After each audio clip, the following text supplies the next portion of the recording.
So this session is on multi-agent planning. Neil will start us off with best first with search for multi-agent privacy-preserving planning. Good, thank you. Okay, so this is a joint work with Alfonso Gerevini, Francesco Percassi, Alessandro Saetti, and Ivan Serina. And as the title suggests, we are going to be talking about multi-agent planning and privacy. Okay, and so, sorry.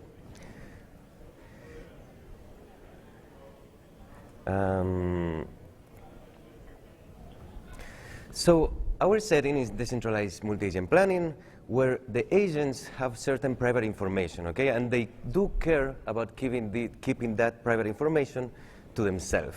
Okay, so when we look at the multi-agent planning problem from the point of view of centralized planning, what we realize is that if the action model is not fully public, that means basically that there are certain parts of the action theory that is not available, okay? And when you try to compute or to use techniques from centralized planning, which are landmarks, for example, or deriving heuristics from the action model or using helpful actions, well, when you don't have access to the full model, these notions become a bit less informed, okay? So either you actually give up a bit of privacy and you project away the private information and you send the public action models, or you treat it as everything as being public as a single agent problem. Okay, so recently Frances et al. Introduced some width-based search algorithms that actually do perform quite well even if you don't have access to the model, the action model. Okay, so if you treat, let's say that you treat your action theory as a simulator, okay, and you still can scale up in classical planning. And other algorithms also shown that when you have access to the PDDL model, let's say, and you balance exploration and exploitation in terms of novelty, you also get good performance. So our main connection here was, well, if you have private information, that means that pretty much you have a black box in certain areas of your action theory. And what we try to see and we show is that without having access to that part of the model, you can still perform quite well in multi-agent planning when you do care about privacy. Okay, so we showed that by creating a new algorithm called multi-agent best first with search that uses only, so each agent uses only their own part of the action theory. And whenever we send states that have private information, this private information is encrypted. Okay, so we explore different combinations of novelty and heuristics. We show the width of the multi-agent planning problems. We show some formal properties of the algorithms and what happens to the novelty measure when you actually encrypt information in the states. Okay, and we show that the performance is quite competitive. Okay, so this is just like a spoiler on the results. So in the red line, you can see the performance of a baseline. It's not state of the art, but a baseline which is greedy best first search guided by HFF. Okay, and in the y-axis you have a percentage of problems solved. In the x-axis you've got time, and you can see that by combining novelty with heuristic search, you get quite a jump in performance. Okay, so for the rest of the talk, I'm going to try to clarify what is width-based search, what do we have to do in order to scale up in multi-agent planning, and some experimental results. So the key definition underlying width-based search algorithms is the following. Okay, so the notion of novelty. So we say that a state has a certain novelty, okay? So the novelty of a state is the minimum, the size of the minimum tuple that is true for the first time in the search for that state. So let me rephrase. If you want to check the novelty of a state, you look at the tuple that is true in your current state, that has the minimum size, and that you haven't seen so far. So for example, if you want to say that your state has novelty 1, and by the way, novelty 1 is the best novelty that you can get, so the minimum number of novelty is the best. It's a bit counterintuitive, but that's how we define it. So novelty 1 means that you look at your state, you look for every single fact, and if you find one witness of a fact that you haven't seen so far in your search, you say that the state has novelty 1.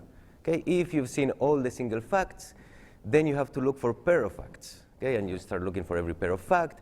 If you find the existence of one pair that you haven't seen so far, it has novelty 2, and so forth and so on. Okay, so novelty equal to the number of variables is a true duplicate of the search. So we took that measure and we combined it with heuristic functions, and we showed that it can balance quite well the exploration versus exploitation dilemma. So what we did, we introduced a best first with search algorithm, which is nothing else than a greedy best first search guided by the following evaluation function. You always prefer to explore first by the novelty measures, and then you break ties by a heuristic or a sequence of heuristics. And the novelty measure now takes into account the heuristics that you use. Okay, so instead of comparing your new state with all the states that you've generated so far, you partition the state space with respect to the heuristic value. So you only compare with states that have the same heuristic value. Okay, so in a way you have to think that you take your state space, you partition it, you get a new state, and you compare only with the regions that it belongs to. And you measure the novelty in that sense. So previously we shown that by just doing this exploration term and using it with classical delete relaxed heuristics, you get quite of like a jump in performance. So in this work we show that similar empirical results hold also in multi-agent planning. So more formally, what is the problem that we're trying to solve? So we are given an MA strips planning problem where you have a set of agents, and each agent have a disjoint action set. Okay, so actions are not shared among agents. The rest is the same. You've got your propositions, you've got your initial state and goal state. Now, when does a fact become private? You have to look at whether the fact is only added, deleted, or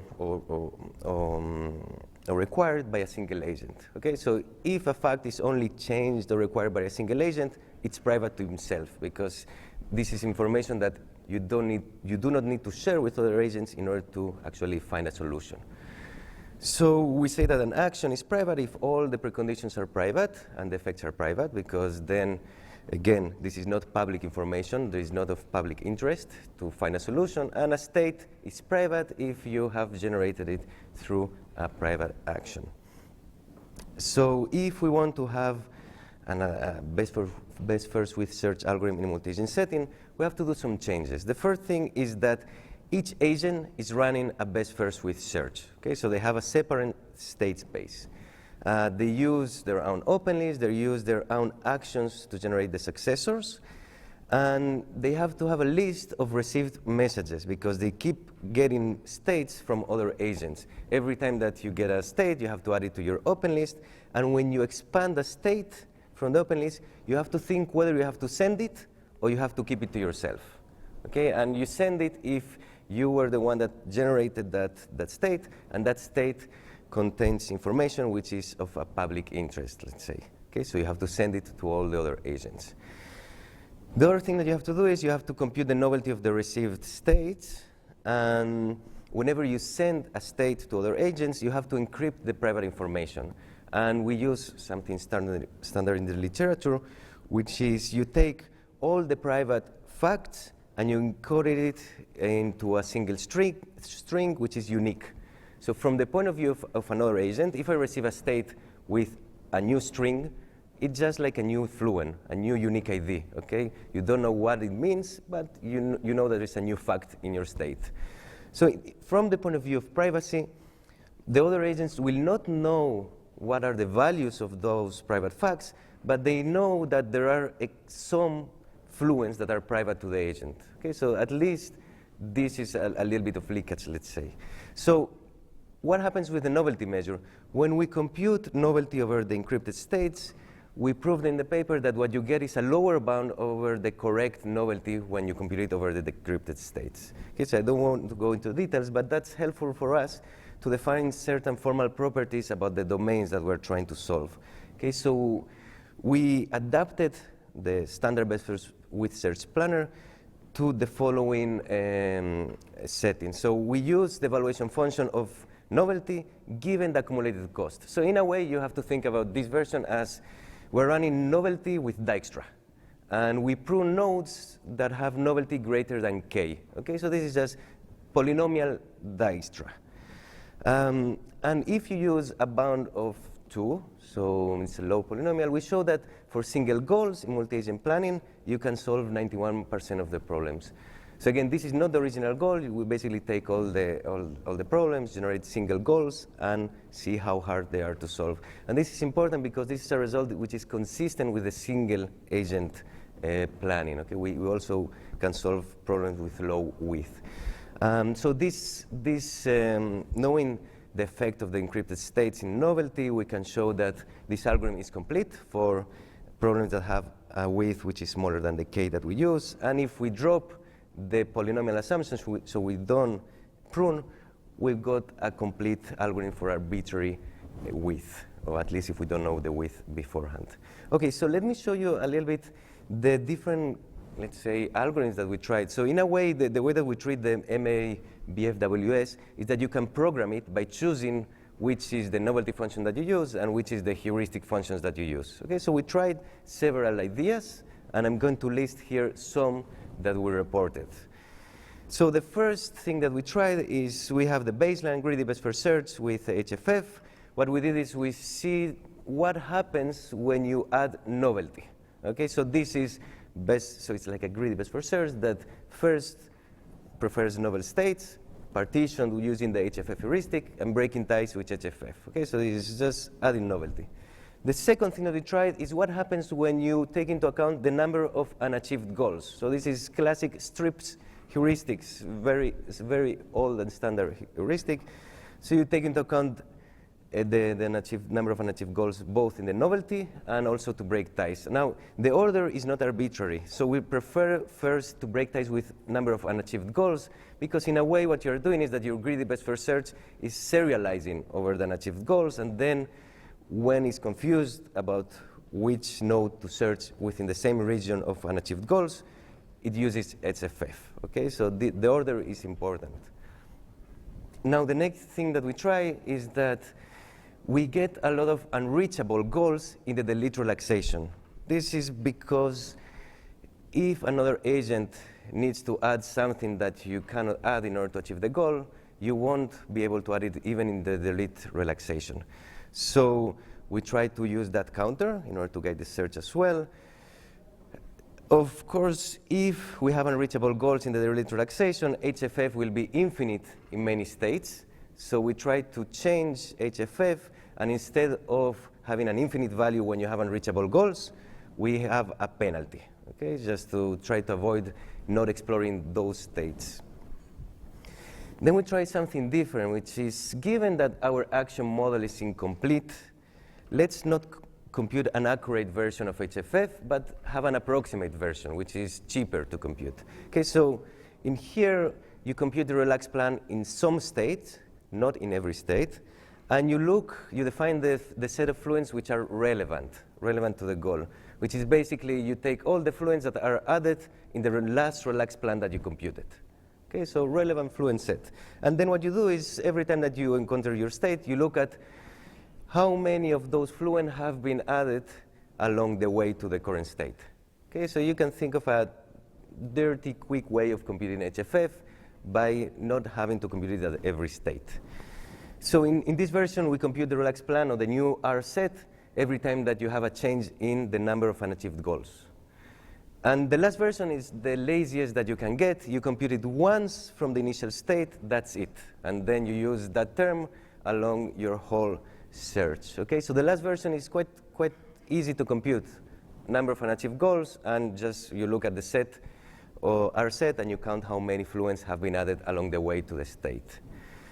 So we tested all these versions over the classical multi-agent competition domains.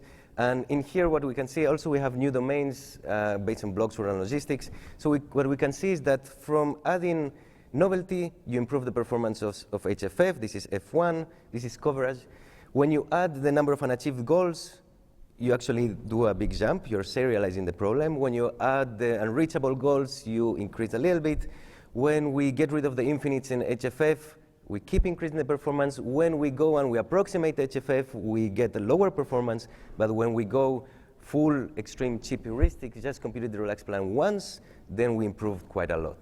Okay, and in terms of average time, average length of the plans, the number of messages sent and expanded states, and then there is the IPC scores. Something that I would like to point out here is that there is a big step, like a big decrease of the number of messages sent once you use the number of unachieved goals. Okay, that's the jump between F1 and F2. And the best versions in terms of time is the one using getting rid of the infinites in the HFF. When we compare with the state of the art, the first two columns show the performance of width-based search planners and then with other state-of-the-art planners. We didn't test with the new domains because we couldn't run the other planners, but this result just is to show that it's competitive with the state-of-the-art. So just to conclude, I mean, what we did here in this work is to show that the same algorithms that are powerful for centralized classical planning, let's say, they're also powerful for multi-agent planning. We propose new goal-directed heuristic. We show how to compute novelty over encrypted states.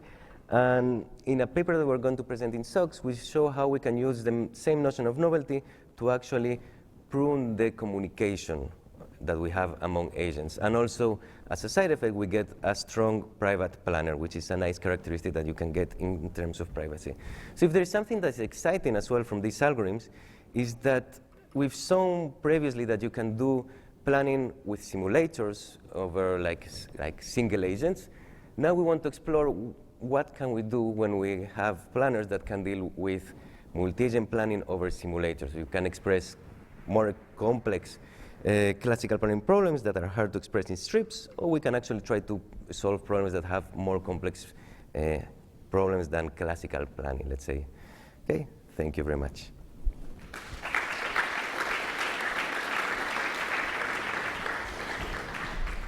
Questions?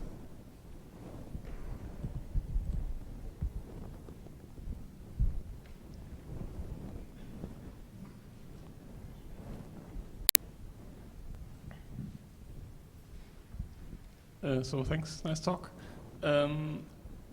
You say that by pruning transitions, you can basically increase privacy because less messages are sent, and therefore basically the agents can infer less information about the others.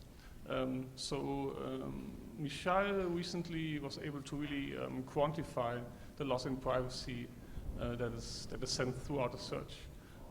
So my question is, do you have any results on that? Or if you don't have any like formal results, do you have any intuition on how much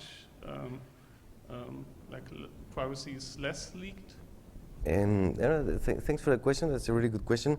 So first of all, this is the third talk, I think, in this session. So it's something that I look forward to hear more about. It's something that we're working on it. So quantifying. So the question is, can you quantify what is the privacy leakage or the information leakage that you have? And this is an open research question that is addressed in this session later on. In terms of privacy, I mean, there is something that Ronen showed that if you send a state that has the same public information at most once, as a side effect, you get an incomplete planner that is strongly private. We show in the SOX paper that we can do that, and we can actually get quite good performance. So we can get dark white, let's say. Quantifying it, it's something that we haven't tried. Any other questions? I have a question on the scope of using simulators in terms of privacy. Of course, you could talk about the computational gains, but is there a difference between this sort of a setup and using the private public action setup from before? Can you expand the scope of what it means to be private actions? Okay, yeah. So for example, you can think about services communicating and sending, trying to do transactions. You can have like many logistics companies that might want to do some, let's say, some task and collaborate, but they want to keep certain information private. They can run the simulators or whatever they're using, and they might not be able to express it in PDDL. So the hope is that you can still have a simulator and you can still have private information, and we can still use planners. So that's the hope. Sure. Okay.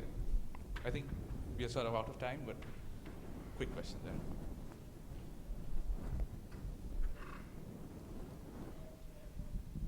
Thanks. It's a bit of a funny question maybe, but novelty more and more starts to look like this golden bullet that's good for pretty much everything in planning.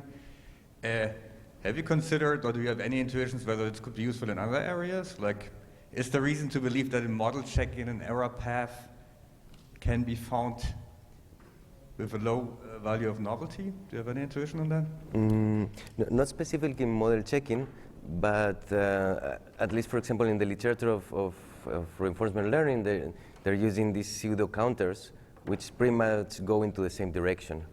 But I don't know in model checking. We started looking at SAT, and definitely it's something that could be used. I mean, I think it's related to the value of information or entropy of information. So it's a good question, let's say, but that's an open question for me at least. Let's thank the speaker again.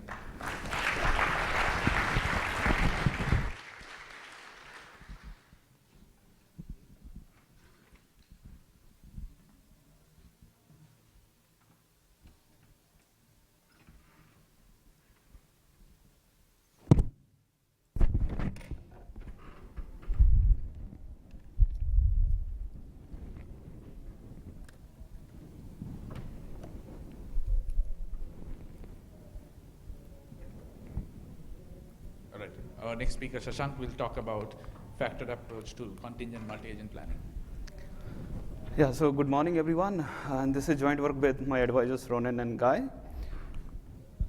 So multi-agent planning considers multiple agents who plan and act in the same environment, like search and rescue operations, logistic problems, RoboCup, etc. Well, such problems are difficult to solve under uncertainty because agents usually have only partial information because they can sense only their immediate environment. And it requires coordination of actions when we talk about collaboration of acting agents with different states of information. So let's go over this example. There is a grid-like structure which has 3 locations, location 1, location 2, and location 3. There are 2 agents, agent 1, agent 2, and there are 3 boxes, box 1, box 2, and box 3. So box 2 is a heavy box in which needs minimum 2 agents to push it outside the grid. Now, if we see the independent plan tree of the agents, let's go over agent 1's plan tree. So what it does, it observes the box B1, and if it is inside, it pushes the box outside, which is basically the part of the goal. And then it moves in the center, then observes the box 2, and then pushes it. But to push it, it has to push it jointly with agent 2. And a similar plan tree is there for agent 2 also. But the question is, if they have partial information, one agent is not sure about the other agent's current branch of execution. And under that, and over that, we need to coordinate their actions also. So these issues are going to make such problems sometimes difficult to solve. Usually such problems are often modeled as, DEC-POM-DPs. And DEC-POM-DPs are hard to solve and to scale up. So an alternative version to that is a qualitative version of DEC-POM-DPs, which are sort of a multi-agent planning version of contingent planning, which is conceptually simpler and has a non-probabilistic structure, which scales much better at least when the actions are deterministic. The advantages of having this model is you can exploit some of the good classical planning techniques as well as some good heuristics available. And focus of this talk is to how to scale deterministic QDEC. Okay, so let's see how its solution would look like. So we can see that this is a joint plan tree, and this gets branched on joint observation. So it starts with both the agents observing their respective boxes, box 1 and box 3. But the requirement here is an agent will have to, or it must act identically if it cannot differentiate the observation history. Like if these 2 nodes, agent 1 can't really differentiate whether it's in like in 3rd branch or in 4th branch. So it is forced to do the same action. While for these 2 nodes, this is there for agent 2. But we can see that that restriction was not there for agent 1, and that's why it did write in one and no op in other. Okay, so let's see a few old approaches. So the first solution approach came in 2013, which actually takes a multi-agent planning problem and consider that as a whole, and generates a solution like a joint plan tree, which we saw earlier. But the thing is, interaction between agents are limited in the real world. Like with the previous example, interaction was only required when the box was heavy, right? So in the second approach, authors propose an iterative approach, and they sort of exploited this fact that the interactions are limited. And so this is how this approach works. So there is a centralized engine that works for one agent at a time. So it generates a plan tree for one agent. Based on that plan tree, it generates conditional constraints for other agents. And when the other agent's turn would come, they are like forced to satisfy those constraints. And if they could not, this first agent who had generated the original constraints would replan. And this goes on and on. Well, so this is the third approach, which is also the focus of the talk. So what we do currently is we take a multi-agent planning problem, we take a centralized view of that, and what we consider that whatever an agent observes is basically available to others. So observations are shared. Okay, then we decompose the obtained solution for the agent. And based on individual decomposition, each agent receives a new problem. And those new problems would be solved by those agents independently. Once the solutions are obtained, the solutions will be merged and aligned so that we can take care of the proper coordination. As we saw that to push a heavy box, their actions should have been coordinated, right? Okay, so here are the contributions.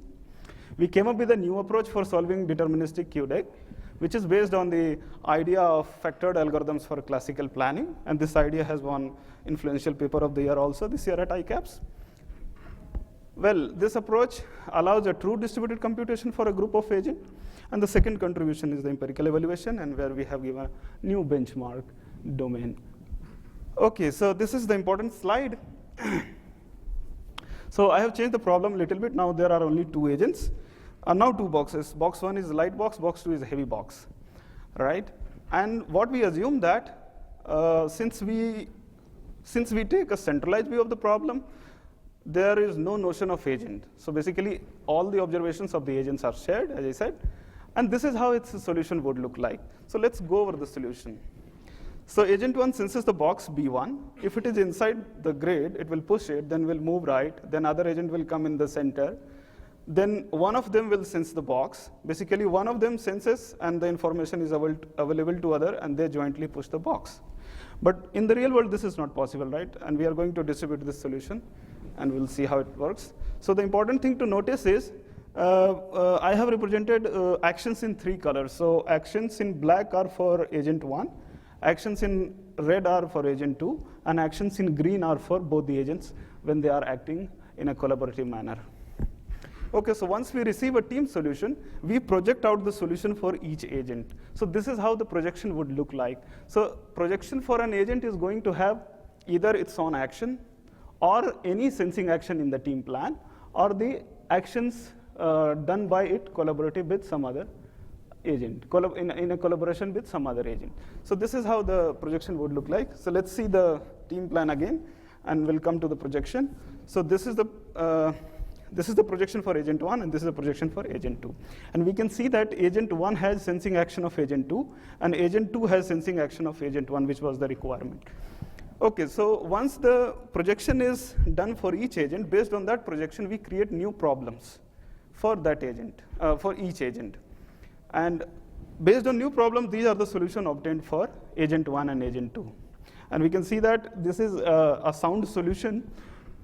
But the thing is, solutions are not aligned. Means things are, the joint actions, basically collaborative actions, are not happening at the same time. To do that, what we do is we add several no-ops just to make sure that one agent waits for the right time to push the box. Right. So the thing is, if you understood the projection, and if you understood this slide, there is something fishy which I purposely missed it. I'm going to cover it later. If you did not find it, don't worry about that. Okay, so now we take a more formal view of that. So QDEC components are set of agents, set of primitive propositions, individual vector action set, precondition effect observation functions, initial belief state, and set of goal propositions.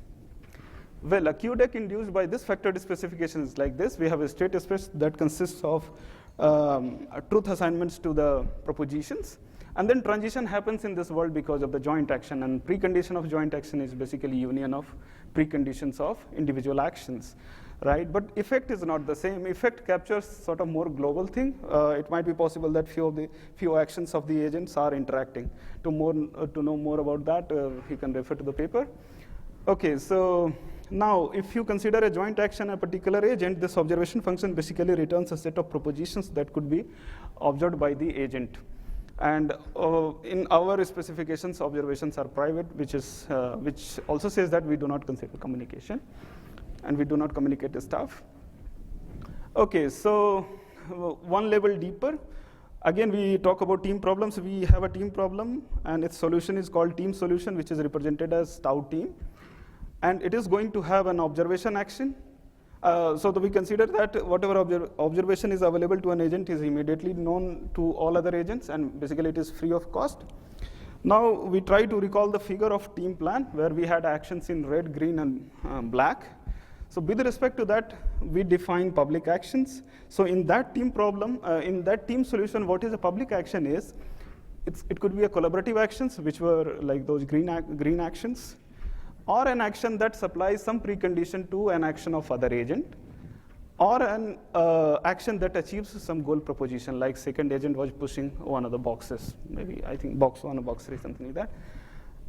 And if an action in a team plan doesn't lie in these 3 categories, it's basically a private action, like moving left and moving right.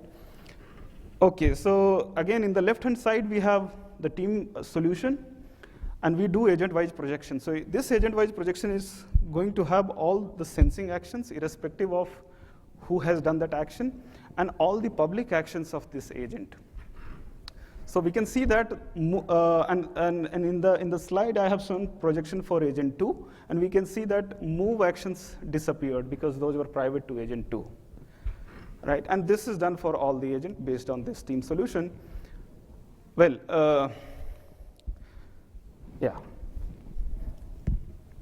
So once we receive the projection, what we do is we want to remove all redundant observation actions. So when an observation is redundant, so see this root action sense B1, A1. And under this action, the left subtree and the right subtree are identical. But are they identical? So question is, are they identical? So what we say that as long as 2 sensing actions of 2 different agents sense the same proposition, they are identical. So we can see that this is identical to this, and in this particular case, we are going to retain one sub-half, and we remove the rest. And this is how compression is achieved. And basically, this is done for, again, all the agents. So we started from team problem, we did agent-wise projection, now we did compression. And this is happening in sequence for each agent individually. Once we received the solution, once we received the compression, what we see that plan tree is not executable as is. Why? Because we can see that this is for agent 1. Agent 1 pushes the box at t equal to 1. And at t equal to 2, it senses the box, which is not possible. It has to move it. So what is missing is this private action.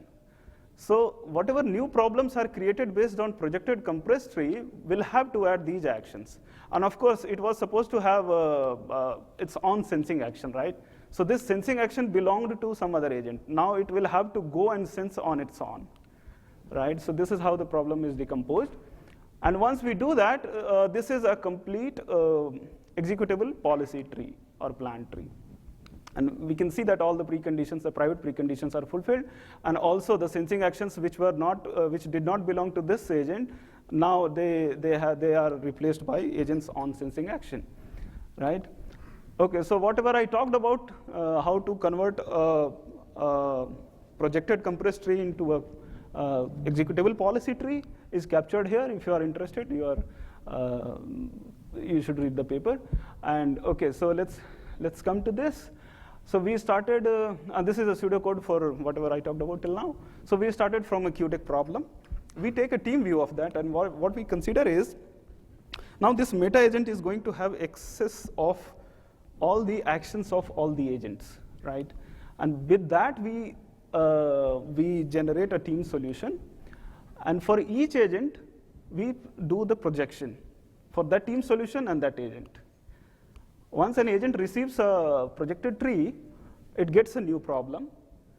And that new problem is solved again using a contingent solver. Okay, so what is the difference between tau n and tau I prime is, tau I had some actions which did not belong to that agent, which were the sensing actions. Those are now replaced with agents on actions, and there would be extra private actions in tau I prime. That's the difference.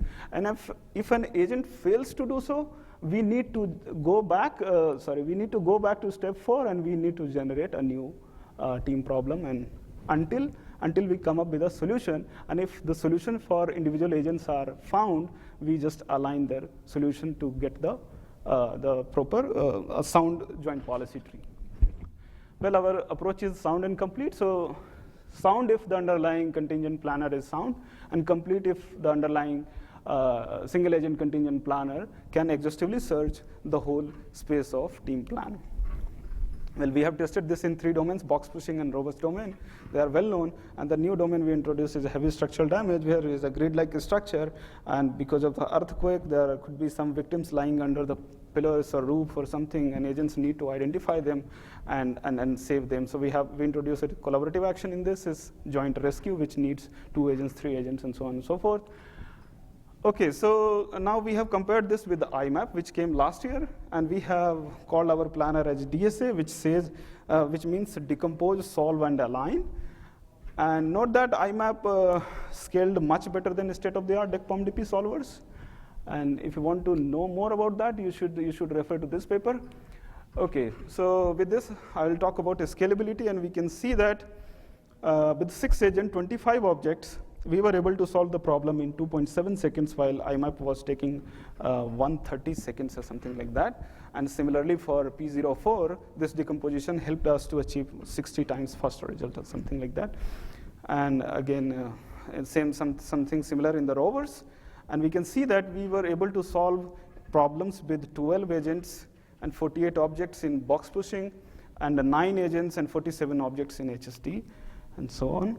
So we talk about tree size. So let's just quickly go over the max width. So max width is basically max over number of leaf nodes in the individual solution. And what I want to show here is our solution has generated a more balanced tree. And IMAP actually puts a lot of effort in only few agents. So you can see that one agent was doing a huge amount of work. And in our case, the work is totally distributed, sort of. And similarly, you can see in the HSD domain. With this, I summarize. We propose a factored approach for multi-agent contingent planning, which is inspired by Brafman and Domschlag's classical planning, factored classical planning approach. And we have a modeled multi-agent planning problem with QDate. And our solution approach is like, we take a problem, we take a centralized view of that, we obtain a solution, we decompose the solution, and then based on that, new problems are generated and solved, and once the solutions are obtained, they will be aligned, and merged and aligned. And we show that DSA has scaled much better than IMAP. And with this, so this is how we want to proceed in future. We want to come up with an efficient backtracking technique, because you just cannot rely on exhaustive search. And apart from that, signaling. So it might be possible that one agent will have to behave under an observation which it can't really observe. So other agent would signal in a way that it can really differentiate what I need to do. Right, and apart from that, we also want to extend this factored approach to more complex cases when actions are non-deterministic. So with this, I end my talk. Thank you. Are there any questions? Questions?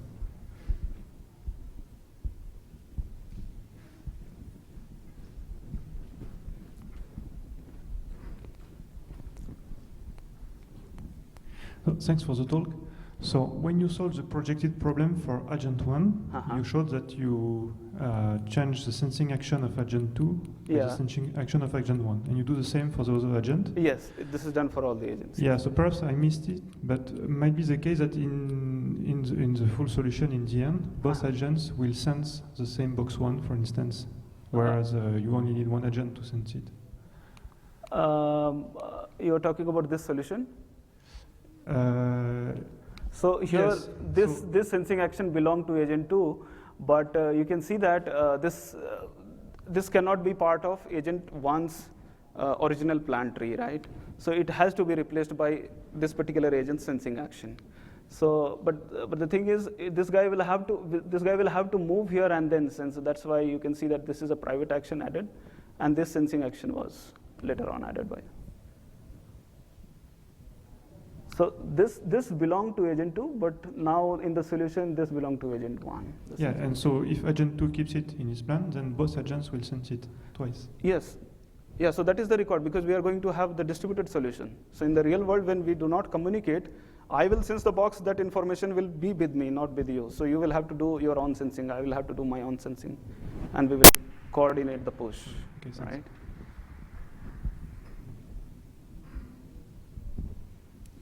Any other questions? All right, let's thank the speaker.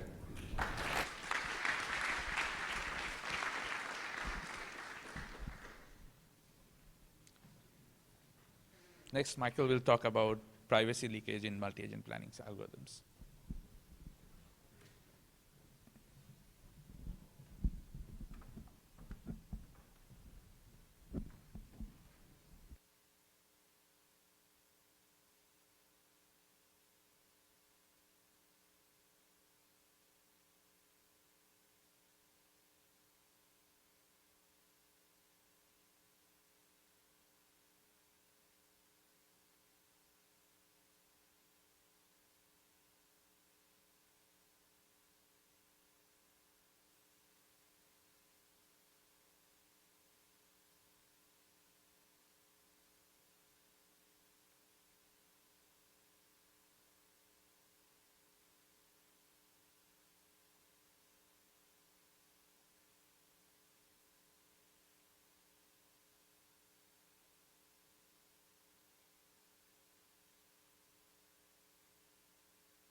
Sorry.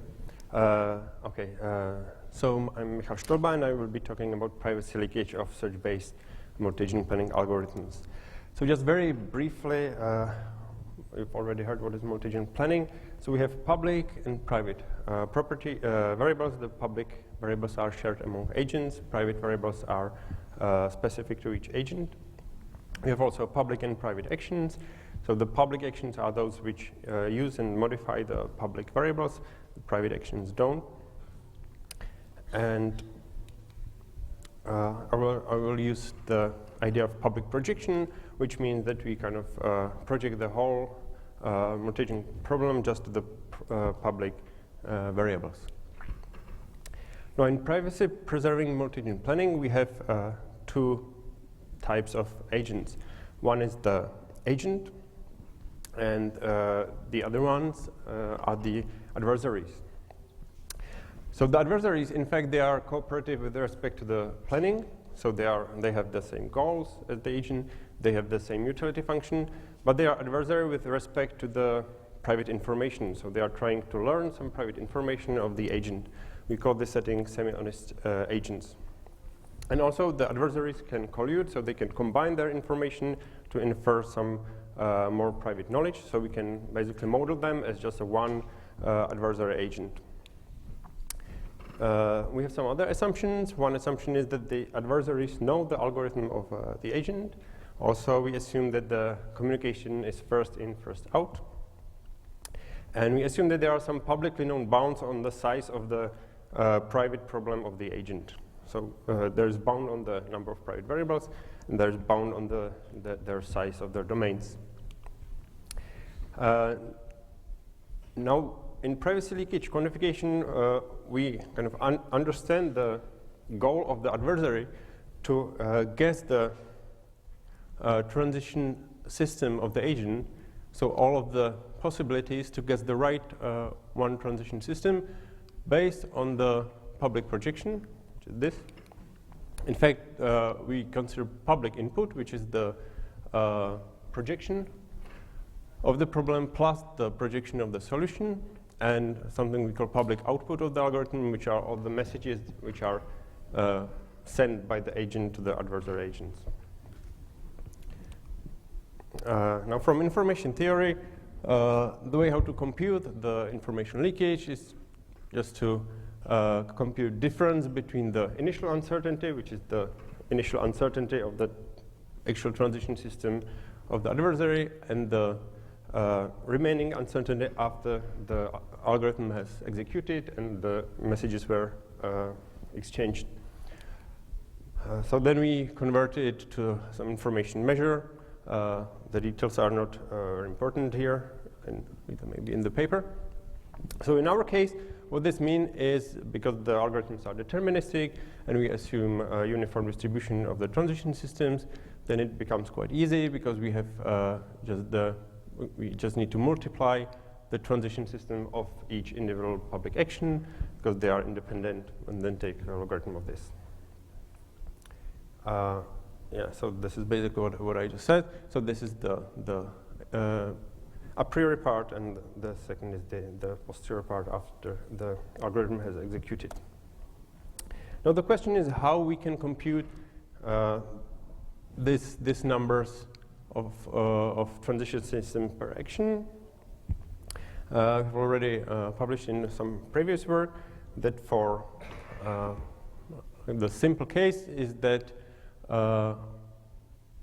we have D is the size of the private domain. So for one variable, this example is like binary variable, which has true and false values. So we can compute this way all the number of transition systems. -1 is for the empty transition system, which we do not consider as possible here. Now we can define some properties of the actions which actually influence the privacy leakage. So we can say, for example, that if an action depends on a private variable, call it privately dependent action, then only some of the transition systems are possible. For example, this one, and so on, and the others are not possible. And we can also combine the properties. So, for example, if the action has some of the 3 properties, we call this is initially applicable, privately independent, so only those which have the same properties are possible. For example, if we have 2 public actions, A1 and 2, we have 1 public variable and 2 private variables, then those are the transition systems of those 2 actions. This is the public projection, and because we cannot or we don't distinguish the action, they have no labels, so they have the same public projection. So we need to combine the transition systems of those 2 public actions, and this is kind of the transition system represented by the public projection of this action. Now things get more complicated when we have like larger domains, non-binary variables, and when we have different combinations of the properties. So the way how we approach this, how to kind of compute this, is that basically the properties encode some constraints, as I have shown, for the possible transition systems over the private variables.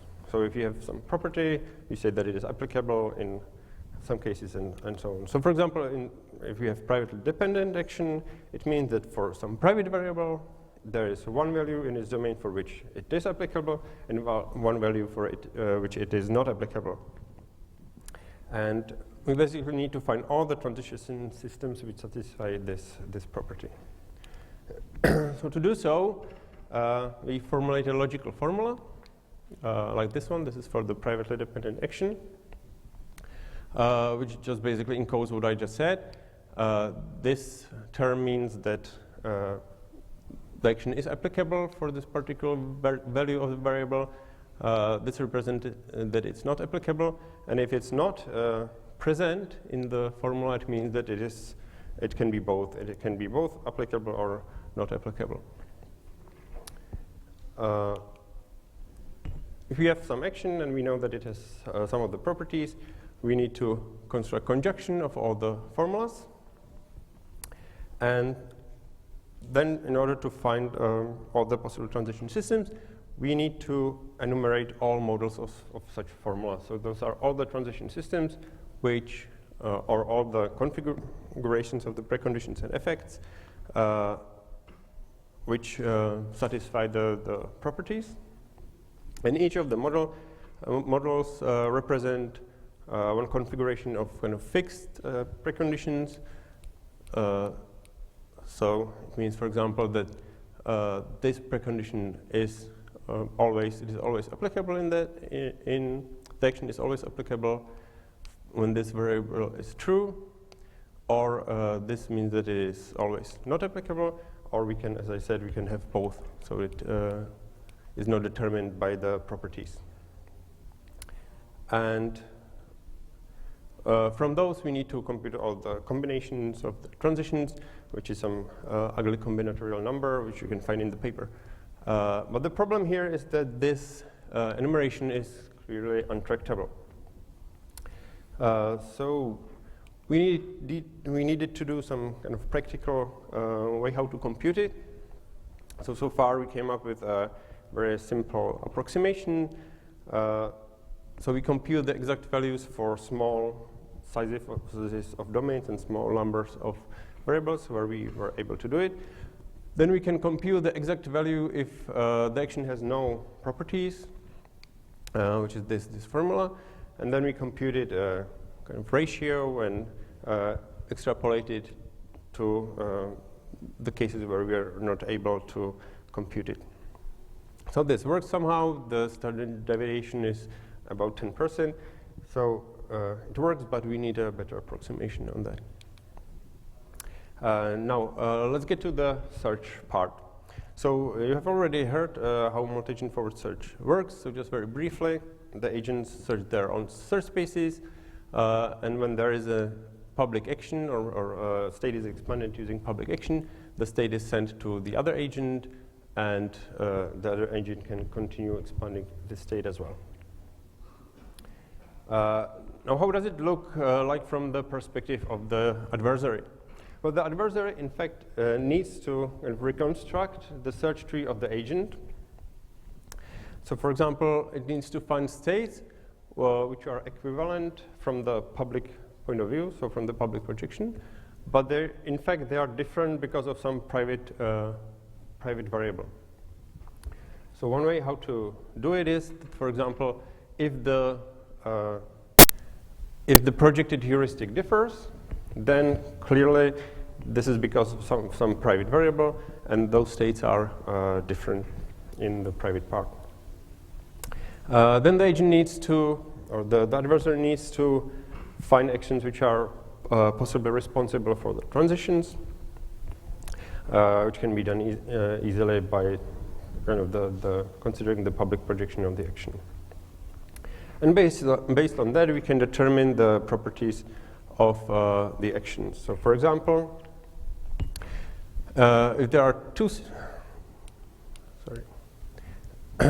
states which are equivalent in the public, so we have two public variables. This is some public action, or like the projection of the public action. So we have two states which are the same in the public variables, but we know that they are different, for example, because of the projected heuristic. And we see that the action has been, and we have received also those two states, so we see that the action has been applied in both cases. Then this clearly means that the action does not depend on the private variable which differs those two states. So we can consider that this action is privately independent. That's one of the properties. Other cases, here we actually don't need this part, but if there is a state for which the action would be applicable based on the public projection, but we never receive the actual result of this application, we know that the action actually has some private precondition because it has not been applied by the agent. So this is the privately dependent state action I was talking about before. And last example, if we have state and we receive two successors of this state, which are the same in the public projection, but we know that they are different, again, for example, because of the heuristic. Then we know that this action actually, that this kind of public projection actually represents two public actions which differ in the private effect, because otherwise this would not be possible. Okay, so once we have the properties of the action, learned from the reconstruction of the search tree, and we have computed the number of transition systems for each action given its properties, we need to compute the total leakage. So, and we have given the sets of actions such that for each for at least one of the actions the set of properties holds, because for example this may not be responsible just one action for this transition. There might be multiple possible actions, so there are sets of actions and they have sets of properties, and each action might appear in multiple such sets. So what we do is that we formulate the problem as a linear program with disjunctive constraints, which can be then easily reformulated into plain linear program. And here we basically maximize the sum of logarithms. So we change the kind of how the equation looks. So we maximize the sum of the logarithms of the possible transition systems of action, which are represented by the LP variable. And the constraints are simply that, as I said, one of the actions from the set has the property, so it has to have lower number of transition systems than this this number.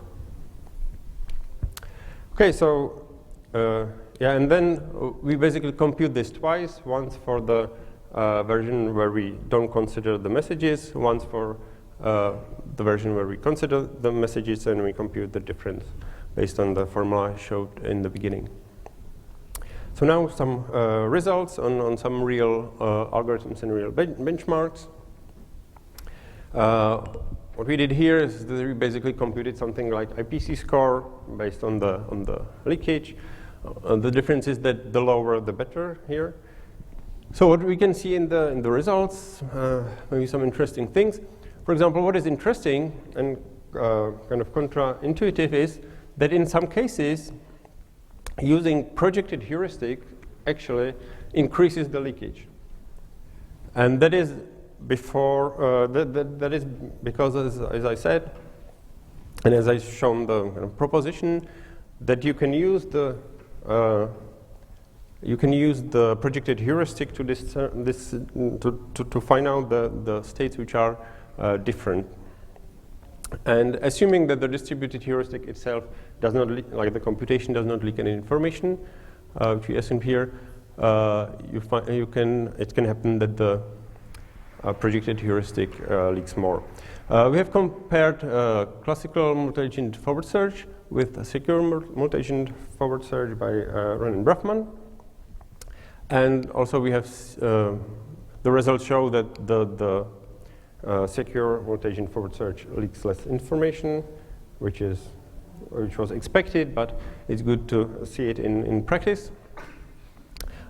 This is the comparison of those two in more detail, and we see that it never leaks more information, which is also expected, but it's good to have it here. Now this is some information on the absolute leakage values. So we can see that, so it's in bits of information, and we can see that in some domains we are able to find quite big leakage, or it's hard to tell whether it's big or not, but we have found some leakage, but in some domains it is hard to actually find any leakage using this technique. So the future work, as I said, one of the biggest issues is to find some better approximation or more practical way how to compute the leakage based on the properties of the action. Then we would like to apply the metric on more search-based planners, or maybe also different planners. For example, the technique from NIR you have seen today. And the ultimate goal is to use actually the metric to find some ways how to improve or decrease the leakage of the search-based algorithms. So that's all. Thank you.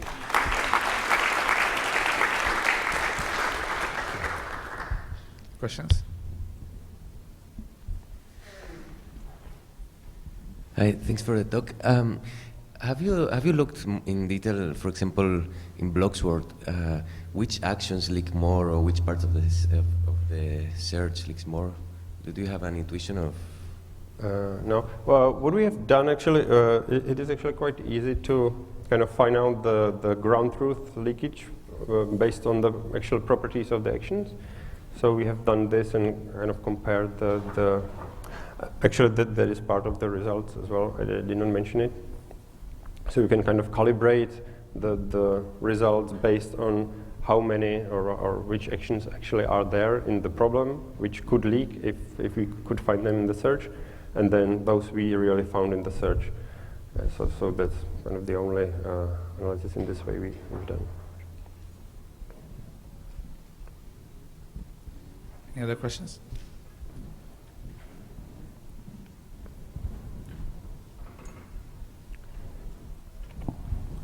It's cool work, thanks.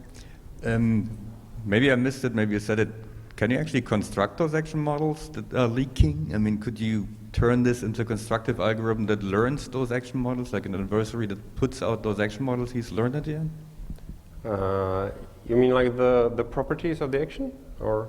Well, I mean, you're saying the adversary can learn the other guy's action models, right? Yep. But you're just quantifying the degree to which he could. Yep. Could you actually construct those action models? And then you could compare them to the actual ones. I don't know, just out of curiosity. Yeah, maybe the problem with this is that the adversary is actually quite limited in what he can infer in terms of like which. So we can infer that there is some private precondition, for example, but he cannot infer which one it is. So when you have like a combination of the properties, you know that there is kind of some information like this, but you don't know which of those, like which of the preconditions actually are the ones you found. So yeah, but maybe it would be possible to try some guess or something like that. Yeah. Yeah. And also there's quite a lot, like a high number or high uncertainty still in the results. So the adversary knows that some of these actions has some precondition, but it doesn't know which of them, and so on. So yeah, actually, it's quite interesting that it turns out that even the basic multi-agent forward search is actually quite hard to kind of find any private information in that, even though there was no big motivation in doing so when it was kind of conceived or implemented. So. You quantified the uncertainty, the leakage in terms of bits, right? Yeah. And I was wondering, doesn't that number of bits depend on the size of the instances? And when you get bigger instances, you get more leakage? Yeah, of course. So that was just for this particular kind of instances you looked at? Yeah, in the first table, what I did is, I just said it before, was to normalize it against kind of the ground truth leakage. So it means that the maximum possible leakage you can get from this problem, and so then you get just like the percentage of information you leak. And in this last graph, this is like average per the domain. I didn't say it. So it's average. So of course, in some domains there is less information you can learn, and in some of them there is more. All right, we are running into the coffee break. Let's end the session and thank all the speakers.